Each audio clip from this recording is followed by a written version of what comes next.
Check this.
Welcome back to Chaotic Strategies. Hey, today I wanted to go over one of my all-time favorite games that coincides with my all-time favorite books and movies. If you couldn't tell by the intro, check out that intro, by the way. We are going to be going over Harry Potter and the Sorcerer's Stone, The Mystery at Hogwarts. This game is a lot of fun. It's pretty much Mattel's version of Clue in Harry Potter style. That's pretty much what this whole entire game is Clue. The idea behind it is to figure out who cast the forbidden spell in Hogwarts on the forbidden third floor.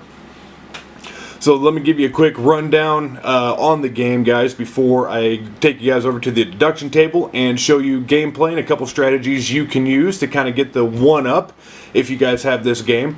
So there's two versions of this game. The first version came out in 2000 here in the States, kind of coincided with the movie. The difference between this version and the later version that came out in the UK and Europe in 2001 isn't really all that different. There's a little bit of change in the wording of the rules and the numbers of cards. So in the American version, you have your 9 draw cards, and then you have 5 characters, 5 spells, and your 5 locations. In the UK version, you have 8 draw cards, 6 characters, 6 spells, and 6 locations. Other than that, minus some changes and tweaks to the instructions, which I'm not 100% sure what the difference in the instructions are. There's really no difference besides wording. Here in the United States, it's Harry Potter and the Sorcerer's Stone. Over in the UK, Europe, it's Harry Potter and the Philosopher's Stone. So, those are really the only key differences really in the game. Anymore, you can get this game for next to nothing used. I was lucky enough as a kid, my parents went out, they bought the game brand new. The game averaged about 15, 20 bucks, ballpark around there. Used, I mean, I've been seeing it on eBay go for a few dollars here and there plus shipping. I've heard and seen people picking it up at thrift stores or yard sales for a couple bucks. But here's the kicker. I've seen this thing go for Amazon, brand new in the box, 100% for $75 for this Harry Potter game. A lot of these older, early 2000s, late 90s board games are just jumping up in price, especially something like Harry Potter, because it coincides with the popular books and movies, and they're collector's items now. So I can't blame them for that. These are great pieces that have a good history. The books, the movies, a lot of the games that have come out, these are kind of within our generation, and they're so great, they're going to last for generations to come. Everybody in my family, my kids, I got them kind of going on the Harry Potter jump too. They've read all my old books that I had as a kid. They're digging it. It's a great series, and I don't see it dying anytime soon. The game itself, produced by Mattel. as are a lot of board games then and now. Mattel's a big company. They're always pumping out board games. So that's pretty much really the history behind the board games. You know, there's different variations of games that came out with the movies, you know, as they came out. This one I just so had sitting on my shelf and thought, you know what? That's the one I'm doing. I love Harry Potter. I haven't touched the game in a while, so dug it out. We've been playing this for like the last week straight with me and my kids. The kids love it. I love it. It's just great family time. So, with that being said, let's go over to the deduction table and I'm going to break down the game for you, explain how it works, explain how to play it, and then give you some tips and tricks to give you the next up, or the one-up, on your next family game night. Alright, here it is, guys. This is what the game board looks like. It looks pretty crazy. You know, you got a lot of spaces that you can move on here in the board. This mimics pretty much the whole layout of Hogwarts for the most part. So when you start the game out, you get, each player gets this nifty little checklist, just kind of like you do in Clue. You have your characters, spells, and your classrooms all on here. You check those off as you go till you make your final decision on who casts the forbidden spell in Hogwarts. These green cards that we have here, these are your draw cards. Okay, the little twist on this game is kind of hard to see here in the camera, but you have areas here. These blank areas are passageways, secret passageways, so you can get to Fluffy, the three-headed Cerberus, faster throughout the game. And you get those with these green draw cards. Okay, then you have blue cards here that are going to be your characters, your spells, and your classrooms. So, the way the game works, you have your black die here. You have your 1 is going to be your Hogwarts symbol. If you roll the Hogwarts symbol, you draw a green card.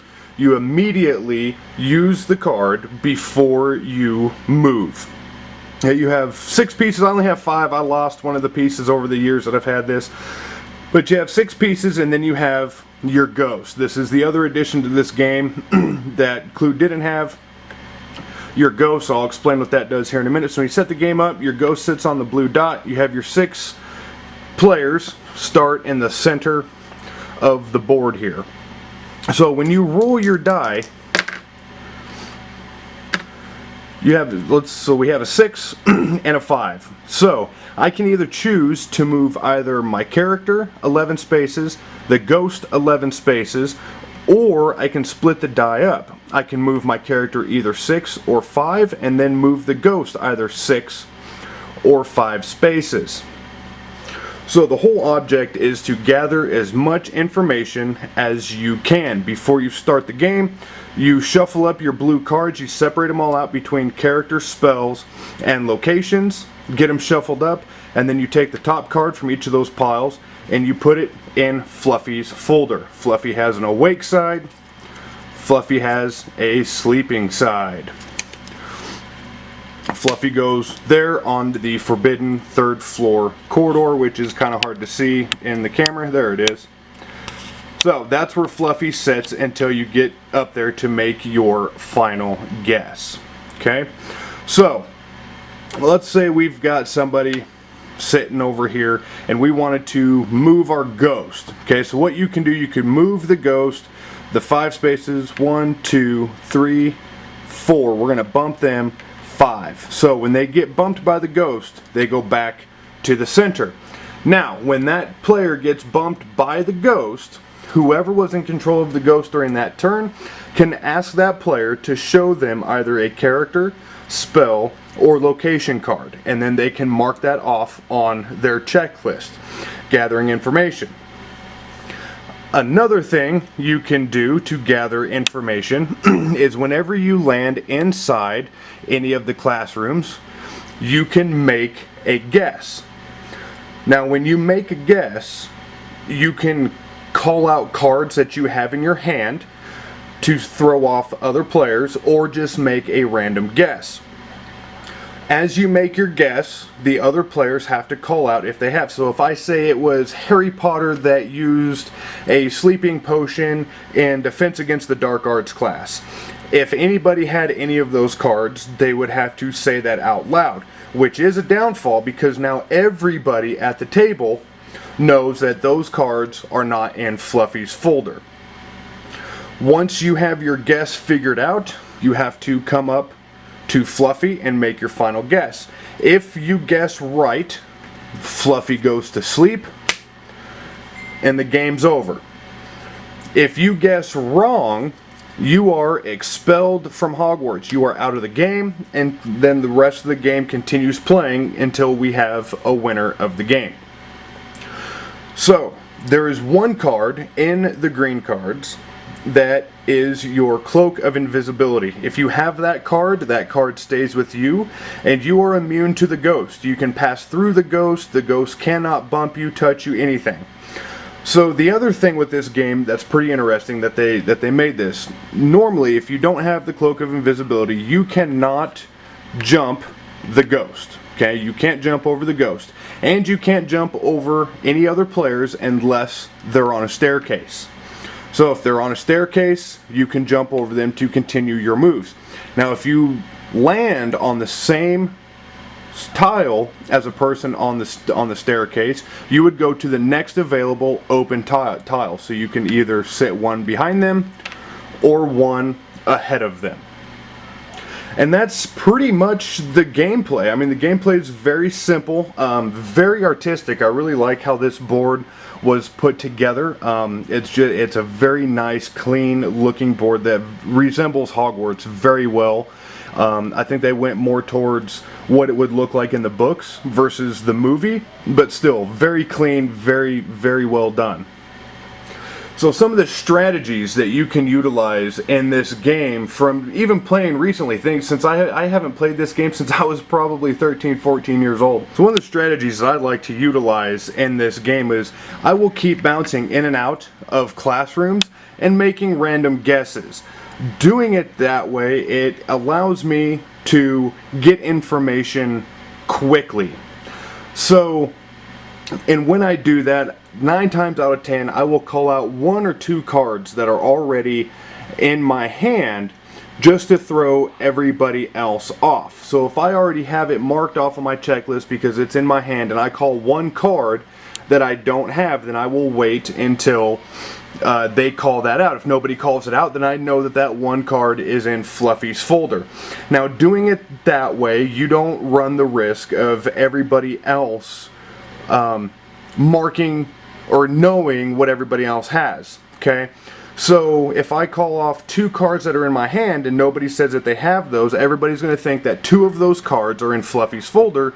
When they're not, they're actually in my hand. So that's going to give me more of an advantage to get the right information. The other thing that I like to utilize when I roll my dice is I like to hover the ghost around the center area whenever it's my turn. As long as everybody's kind of clustered around, I'll center the ghost in the center area and just keep knocking people back. And then ask them about a card. I mark that card off my checklist. Now in the green cards, there are some cards where if you draw it, you're able to look at 3 of any player's cards. So you pick a player that you want to, you could look at 3 of their cards, you check them off the checklist. Really, as far as the other strategies goes, I found that those 2 are the most effective. I still stick with going into the classrooms and making random guesses as much as possible. To me, is the most effective strategy. I get the information that I want a lot faster, and then all I have to do once I have everything marked off and I kind of know what my guess is, all I have to do is get up here to Fluffy to make my final guess. Okay, that's our deduction and breakdown of Harry Potter and the Sorcerer's Stone Mystery at Hogwarts. Again, this game is very fun, all ages. You know, you got up to 6 players. I think on the box there it said ages 8 and up, but even my little ones like playing it. You know, we help them out. You know, it's a lot harder for them, but we still make it fair. So they love it, and we're gonna keep playing this game till they get bored of it, where you find something to take its place. I'm really glad that I came across this on my shelf.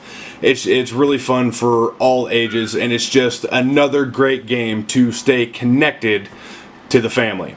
So as always guys, if you like the video, please like, subscribe, hit that notification bell so you're always up to date on our videos that we are posting weekly.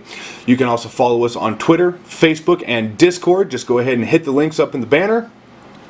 With that, I hope you guys have a good night, stay safe, wash your hands, and we'll see you in the next magical video.